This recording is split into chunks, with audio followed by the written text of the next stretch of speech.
Hello everyone and welcome back to our course. In this lecture, we're going to visualize our model's results compared to the actual labels in the data set. So I'm going to make a new code cell and let's see, first step, I am going to reset the style of the graph. So for that, I will call pyplot.style.use and I'm going to use the default style. Then I can grab my model and I can use the plot function to plot my prediction. So if I search for prediction, I can show you here. The prediction was our model results.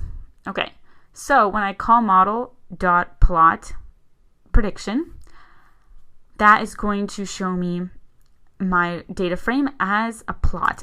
I'm then going to call here pyplot.show to show that plot that has been generated by that plot function.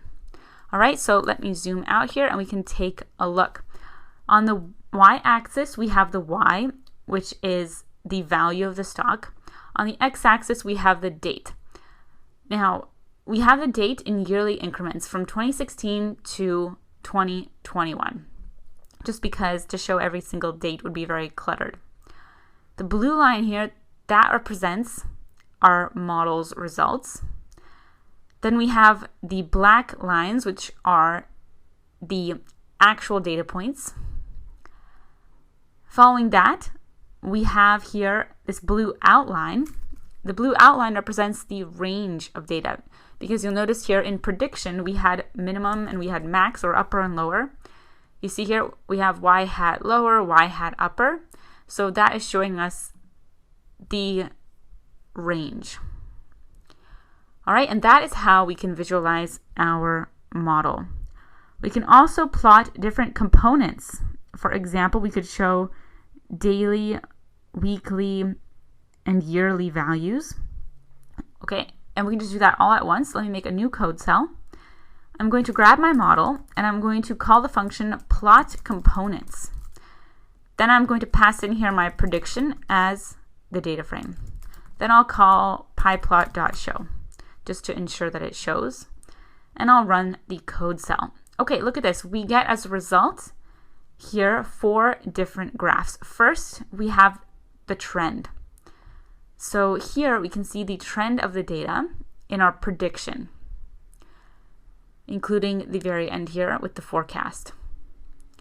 Then we have weekly trend. So we can see the number of times we had here: Sunday, Monday, Tuesday, Wednesday, Thursday, Friday, and Saturday. And we have the trend of values on any given day.